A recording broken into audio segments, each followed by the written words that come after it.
focus on hitting your goals in every area of your business. Remember, the universe rewards the bold. A leader has to take the risks. We're recording, and no, this is really fun because I mean we're talking about NFTs and we're talking about this whole new world, man. I mean, it really is a new world that we're living in. And today, my guest is Arvin.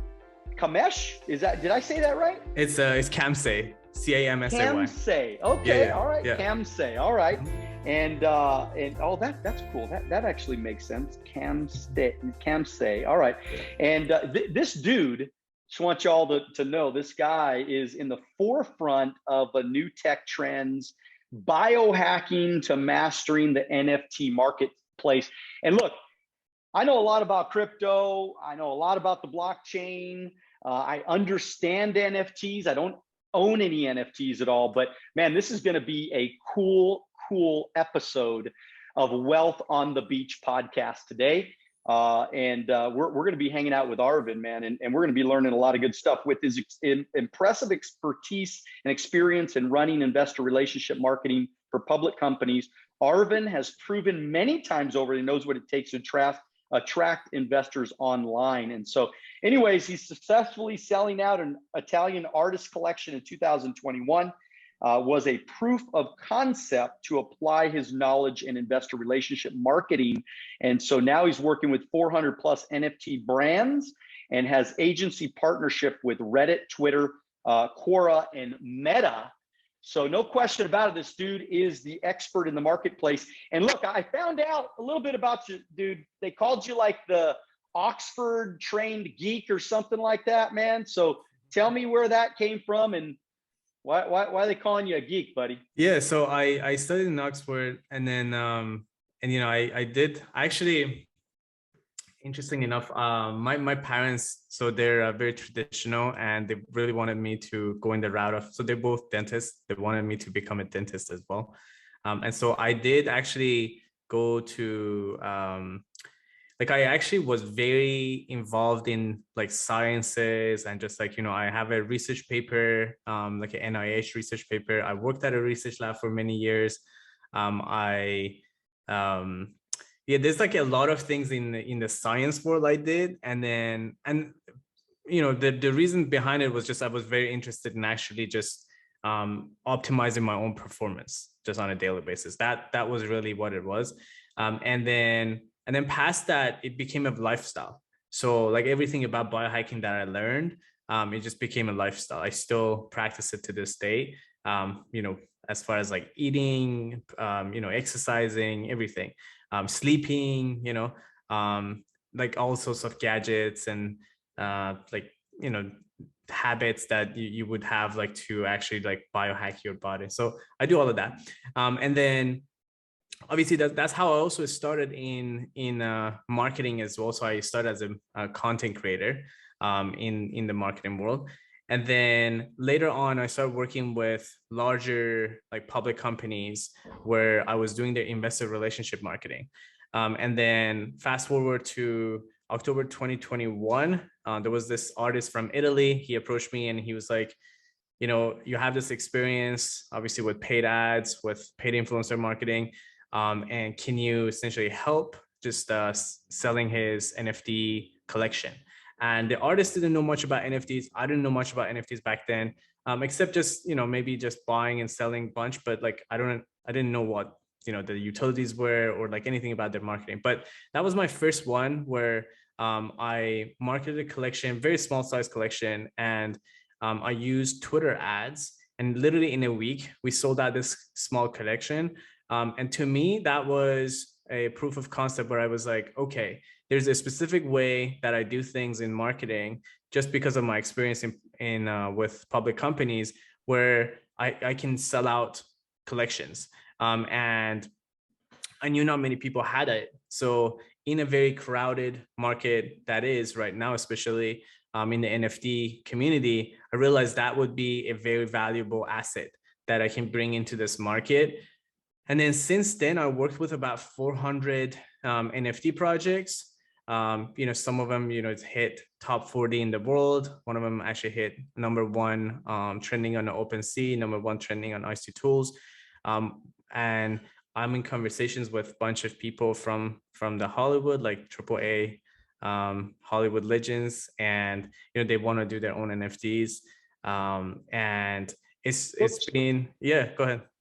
So you're that guy that you just from an early age, you've been trying to biohack everything, man. You've been trying to find out a quicker and a more optimized, better way to do anything, right? I mean, whether it be your sleep or whether it be your body or whether it be, working in marketing, you're trying to find a better way to do things that maybe took us a little bit longer in the past. Is that right? I mean, that's kind of what you're saying. Yeah.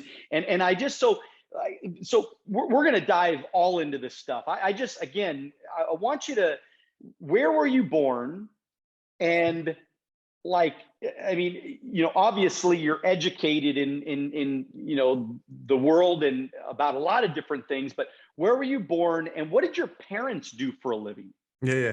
So parents are both dentists, actually from top schools in the dental world as well. So obviously that's why they wanted you to be a dentist, right? Yeah, obviously they wanted to push you. Yeah, and that's and I'm Persian and Italian, so Persian families, they have this thing where they're like, you just gotta be either a doctor or dentist or maybe a lawyer, and otherwise you just no good. So I definitely had that, but I think also my interest in sciences. So I was born in Tehran, in Iran, and for people who may not know, there's this organization called NODET. It's the equivalent of Mensa, if you know anything about that. So it's for people with higher than average IQ. And they would test us many times as far as the cognitive skills. And I was, at least on paper, I was a lot higher than average.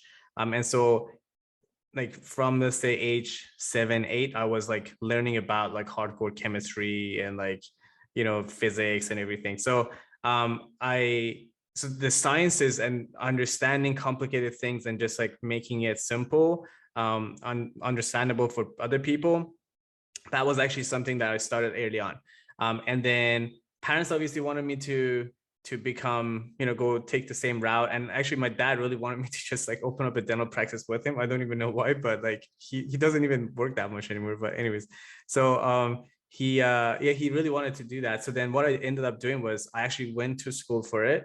So I went, so I did my college, and then I got accepted to dental schools as well, but I didn't go. So I just got the paper, gave it to my dad, and then I was like, there you go. I want to do what I want to do. I'm out, So this is obviously learning and getting better and biohacking and kind of, creation is in your blood. I mean, this is what you've been doing for a long time. So I want to know though, because there's a lot of people. So we gotta, we'd be remiss if we didn't, just for a couple of minutes, explain to us, because a lot of people that are afraid of cryptocurrency, they're afraid of the blockchain. They're afraid of NFTs. They don't understand the technology. So as smart as you are, in the shortest amount of time, can you explain to us, kind of just briefly explain to us, what is cryptocurrency, what is the blockchain,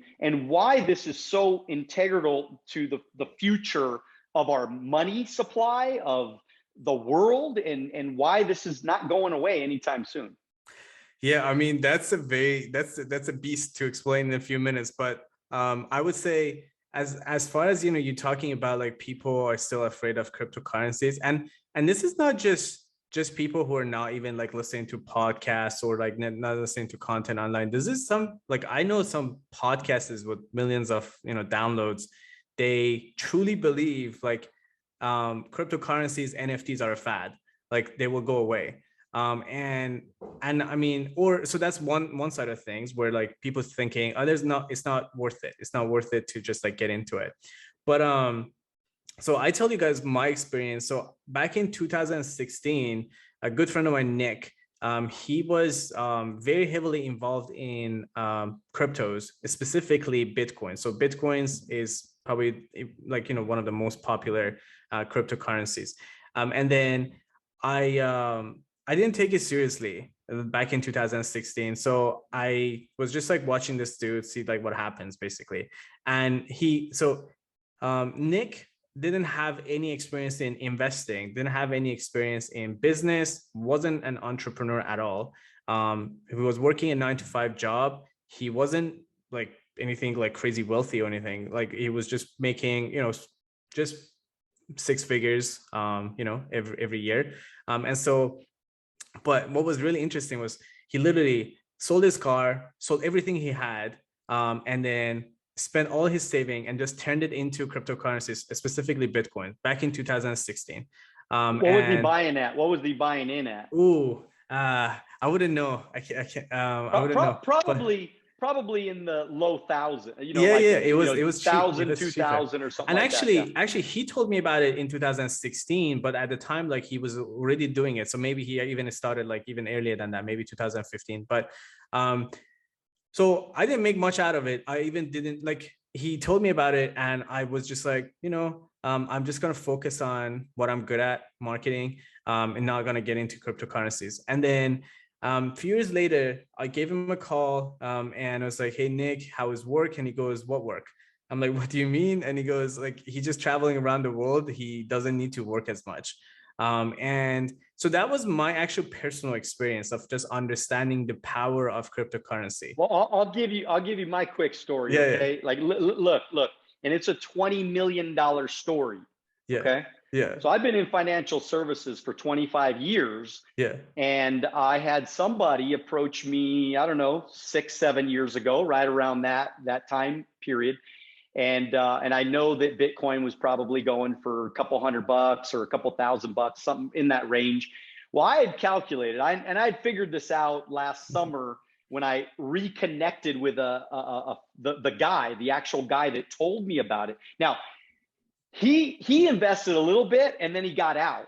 Okay, so he missed big time. No, well, for me, I mean, I'm a long-term investor. I'd always been a long-term investor, and so I'd have probably got it and kept it and whatever. But I thought it was stupid. I thought cryptocurrency was a scam. I thought cryptocurrency, because come on, I mean, there was no education on it. There was no exchanges, really, like real exchange, and it was very, very, underground kind of thing. And so if I would have put in 100 grand today, that'd have been worth $20 million today.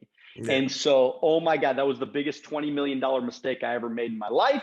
Yeah. But, and again, and everybody knows I'm not trying to sell cryptocurrency, even though a lot of my Instagram gets hacked by all these cryptocurrency stupid people. They literally hack my account. They make a fake profile and then they go out and try to sell crypto to all my people. So I just want to make sure that everybody's clear. I'm not trying to sell you cryptocurrency. This is about education, man, because it ain't going away anytime soon. No.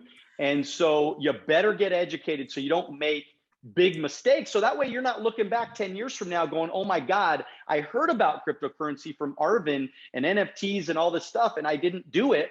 And, again, I'm not telling you what to do. This is just for entertainment purposes here, but I'm just saying, hey, you might as well get educated. So Arvin, same.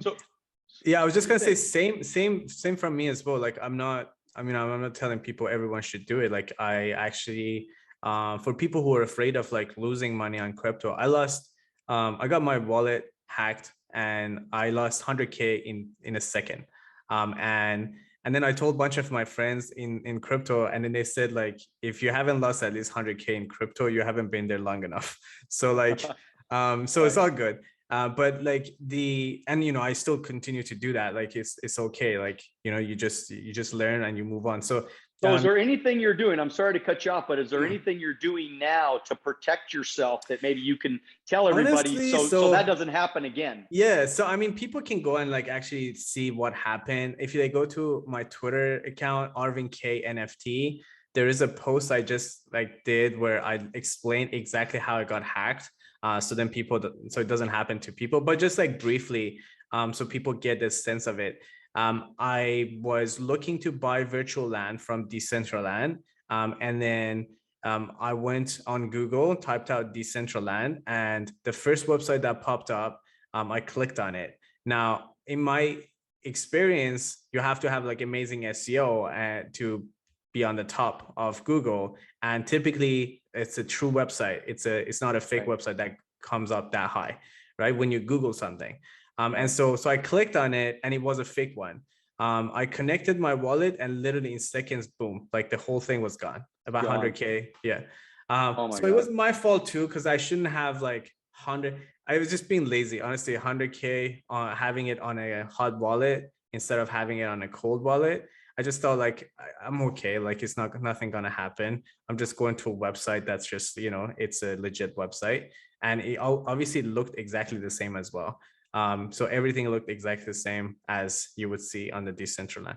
But so basically, the moral of the story is just be careful where you do anything on. And by the way, that's anywhere on the internet. I mean, be careful what you do and how you do it, because there's scams everywhere, man. Yeah, and that's actually I was add to that where like we can say okay. So driving is like dangerous. Like a lot of people die from like like on the road, and so like just to say like we should stop driving, that makes no sense, right? And so I think there is definitely something to that where we're in that transition mode of understanding how we can take care of our own finances if a bank is not going to. So in the decentralized world where it's not one center, one authority that's actually taking care of all the transactions, we want to take control ourselves.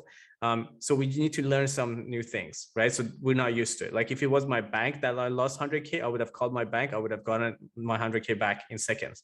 But it wasn't that, and it's gone, right? So like now I need to learn how to actually protect myself and how to manage my money better. And so it comes with just experience with time, and we're going to learn all these things. There's definitely content out there we can learn, right? You asked about like NFTs as well. So real quick, for people who don't know what NFTs are, essentially it could be a moment in time, it could be an audio, it could be a video, it could be an image, anything that is created by anyone can be actually recorded on the blockchain. And blockchain, if people don't know that neither, that's essentially, they can think of it as some database, like a large database, just like a Google Calendar, but except it's a lot more complicated, where everything that you do, all the transactions, anything you create, everything is submitted there and everyone has access to it. It's very transparent. So that's the biggest point from it as well. So now, so NFTs, essentially moment of time, video, audio, or any sorts of art could be, and then it has a lot of utilities, it has a lot of use cases. But initially, it was actually back in 2015 that was the first NFTs came out. Initially was perceived as just some expensive JPEGs, right? So people thought, okay, why can't we not just screenshot these NFTs and then and just say we have it too? But as people understand it better, they realize that okay, there are certain things that comes with it. First of all, it's verifiable, meaning you cannot just really screenshot another person's NFT. In fact, I think they actually changed it so that even if you screenshot it, as of lately, it gets blurry. So you can't even see the screenshot anymore. And so like on your phone, everything. But point is, it has zero value. It is a JPEG. But you build a community around it, or you as a creator, you build a community around it, and the community will decide what the value of that NFT, non-fungible token, is. And then once they do, then that value could go up, it could go down. And there's things to do to make it go up or make it, well, you don't want to make it go down, but there are things that you may do that may actually bring it down as well. So that's as far as NFTs, but it's not just the art. So it used to be like, even like last year, where it was very important to just see, okay, so is this the coolest art that I see? And as a collector, maybe you would just collect it because you really like the art. But now it's very much focused on like, okay, what can you do if you hold that NFT? Like, for example, there's a restaurant Gary Vee created where you have to have that NFT to be able to go to that restaurant and eat, right? There are exclusive clubs where you can, as a holder of a specific NFTs, you can be part of. You can meet celebrities, you can go to specific exclusive events. So there's many utilities, like let's say verification. Let's say if you have a Rolex, if you don't have the documents for it, it's kind of useless. But if you have the NFT, like you can actually bring it to the fashion, you can bring it to like the world of watches and just make everything verifiable. Let's say athletes, health information. Those are things that you cannot really, like, it cannot get leaked. If it does, it's very detrimental to their career. So that's another utility of NFTs. I mean, Ukraine and Russia just recently, so the way people gave money to Ukraine was through NFTs. I mean, that's how trustable it is. That's how trustworthy it is. So there are many other utilities that comes with NFTs as well. But then the next thing people may think about is just like, okay, is this going to go away? Because the search I guess inquiries for NFTs surpassed cryptocurrencies last year, right around November 2021.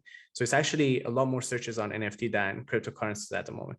But lately, as we speak in April 2022, the trend for NFTs has gone down. So a lot of people are afraid, right? So they're like, okay, so this is probably going to go away, but it's not going to. And here are some reasons. Large companies. Well, let me just real quick just jump in. Look, I mean, I get it. There's no question about it. There's utility involved because, I mean, just even like if you have an NFT, it's almost like you're a subscriber to that marketplace, or that, like, it's like you're a fan, right? I mean, a long time ago, they would have like fan clubs where, they would send you a t-shirt or they would send you something. And that meant that you were a part of that fan club. Well, now you could have an NFT that allows you, like you said, access to certain events, access to certain webinars, access to certain live events that, or access to whatever it is that the celebrity or the content creator wants to create. And so there's no question there's utility for the future. And I think it's fair to say, though, that, a lot of these NFT projects, they're not going to do well. I mean, I think we can all agree that it's just like anything else in the world. I mean, there's a lot of companies that start up every year and the company goes out of business. What do they say? That the average business goes out of business in 5 years? It's like 95%. Yeah. It's 95%. So it's not like we're going to stop making businesses. So I think that it's fair to say that some of these projects won't last. And it's just like anything else. It's just like any other business that is going to succeed or fail in the future. But it doesn't mean that that we're not going to build other businesses. And so that was kind of my point. What do you think about that? Yeah, and actually the distinction in what you just said is that it is just like any other business. So I think that's probably one of the biggest problem that NFT founders have, is that they don't treat it like a business. They treat it like, here's this thing we're gonna do, or like a hobby or side hustle. And believe me, out of these 400 projects that I've worked with, and all the other projects that I see on a daily basis, but I don't work with, there's nothing about it that looks like a side hustle. And so I think the business acumen is missing for sure in this industry. So a lot of people coming in, and for rightfully so as well. So again, like for people, maybe they want to understand NFTs. So let's say one really cool utility for artists is this. So let's say I'm an artist, I sell my art to you for $10 because I'm no one right now. 10 years later, my art is actually worth $1 million. And now you have something that's $1 million, but I don't have that, right? So I sold it to you for $10.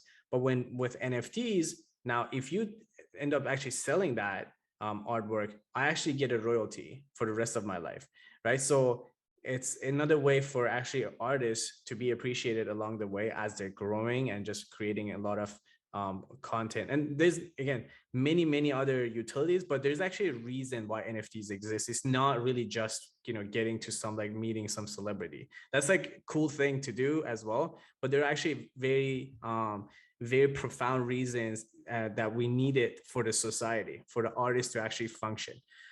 And so I think if people start actually treating it like a business, they will have a better time actually succeeding. So a lot of people, for example, one big thing, let's say if an NFT founder is listening to this, about 5 days before their mint day, meaning the day where people can buy the NFTs, some founders, they're just like, well, we've done all the work. We hit the numbers on our Discord, on our Twitter, on our whitelisters. And for people who don't know what whitelisters are, essentially, you can get your crypto wallet address approved on a specific smart contract of an NFT collection. So you can buy the NFT at an earlier date than other people. So that's called actually being whitelisted. So let's say I've seen this many times. Projects, they hit all their numbers 5 days before their mint day, and then they just like do really weird things. Like they just go traveling, they stop their marketing, they just like, they just say, well, we don't need to do anything. We're just gonna wait and hope this will go well. Or on the other side of things, they're like, well, we're definitely gonna do well. We're gonna sell out. And it's because they just haven't seen enough in business. They just don't know that, like, because you're doing something doesn't mean it's gonna work out. Like, it's not about effort. It's about like what you do. It's about results. And so there's definitely that in the industry that's missing. I think that's one of the contributors for like 95% or more of them failing. And what would you say are some of the main things that somebody should focus on if they want to sell out their NFT? What are some of those ideas? Yeah, and this is very important to know that this is a very time-based advice. So back in the day, let's say let's say 2 months ago, if you were to ask me the same question, I would have answered it differently. And if someone listens to actually my content on other podcasts, other shows, it would be different answers. But for now, what's working is building a huge whitelist community, and then have them mint out, meaning buy most of your collection on a private sale, and then going into public sale almost being done. So that's really the methodologies that's actually working really well. I used to say, focus on building your Discord, like have an open Discord community, and then focus on building it 3 to 5 times the number of your collection size. So let's say if your collection size is like 10K, you would build it to at least 30 to 50,000 people on your Discord. But that has changed because everyone's started doing it. And, when everyone starts doing something, then people become kind of resistant to actually wanting to do it. And so for that reason, we no longer do that. We don't go on and building like huge Discords. Like I've built some Discord channels to like 200,000 people, but we no longer do that. And in fact, we only want people who are going to be qualified and very interested to come on the Discord to support the project. And in fact, that was. So why is Discord? Why are we building an audience on Discord versus, say, your Instagram? What's the difference in your mind? Cool. So Discord has a lot of features for managing communities. So marketing NFTs is all about building a communities and then influencing them to buy your NFTs. That's really what it is in a nutshell.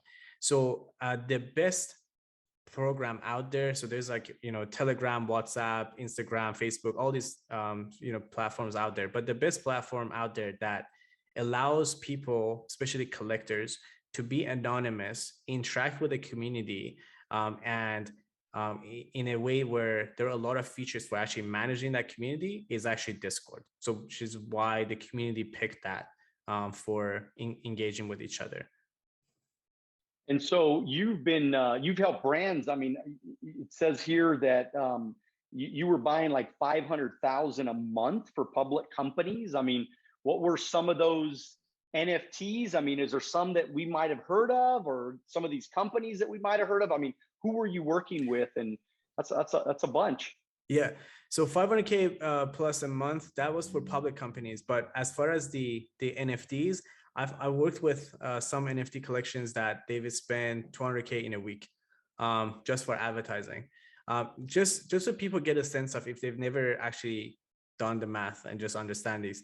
So the cheapest, I guess the smallest gain that NFT collections that I guess had in their just on the day of minting, on the day that they sell their NFTs to the public, is minimum $500,000. And so if you think about it, a NFT, let's say founder, he starts the marketing in about 4 to 6 weeks, he's going to make minimum $0.5 million. And on average, it's more like 3 mil, 4 mil. And so it makes sense that you would spend, some dollar on advertising. Now, it just so happens that right now it's not there's a space for new collectors, for new founders to come in. So they don't even spend even 30% of the revenue that they make for marketing. So it's actually typically the marketing budget for all these brands that they make 5 mil, 6 mil is somewhere around 60K to 100K. So that's all they spend for marketing, and then they make 5 mil. And I mean, I've never seen that before in marketing or any companies, even like large public companies, that never happens. You can't do that like in a month. But I mean, you're happy.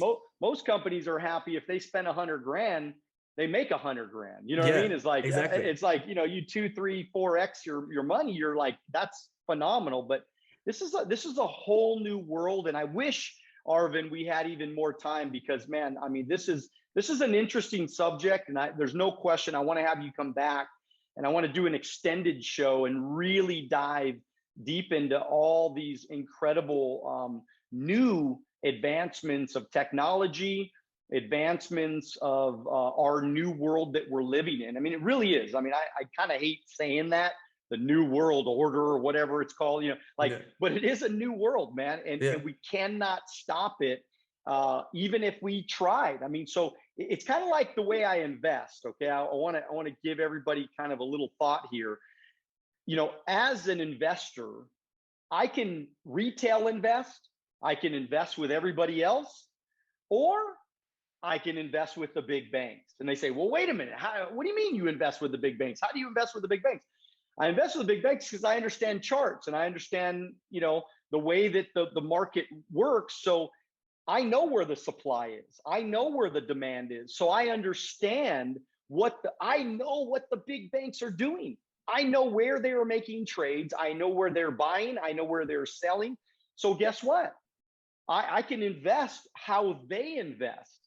And so in this new world, we have to start understanding these things, because we're either going to get left behind or do it wrong, or hook up with guys like you and say, hey, Arvin, can you help me, man? Right? So there are people right now that they want to reach out to you. They want to know who you are and what you're doing and all that good stuff.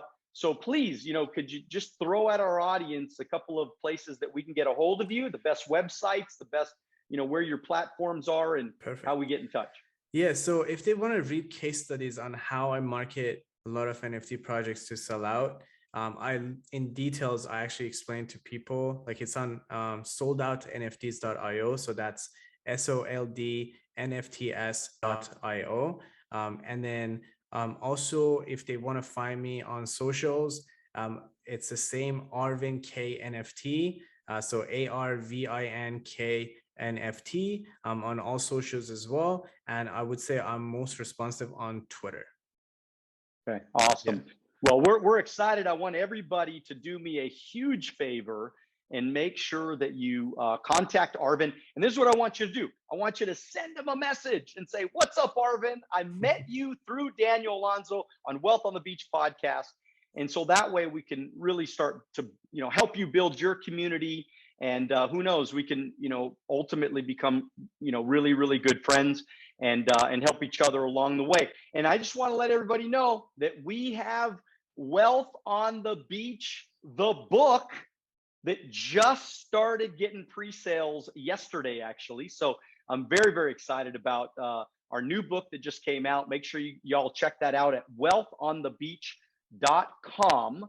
And of course, I have my coaching program, Wealth on the Beach Club, that every Wednesday morning, 9 a.m. Pacific Standard Time, we get together. So you can get all that information on wealthonthebeach.com, and make sure you get your pre-order. And by the way, just this week only, we got some really great prices for you for the new book. Make sure you pick up 10 or 20 or maybe 100 books. Share them with everybody you know. I really appreciate, Arvin, you getting on today. I appreciate everybody listening, watching. Make sure that you continue to dream big. Of course, get after it, right? You got to take some massive action. And most importantly, do it now. God bless you. We will see you at the top.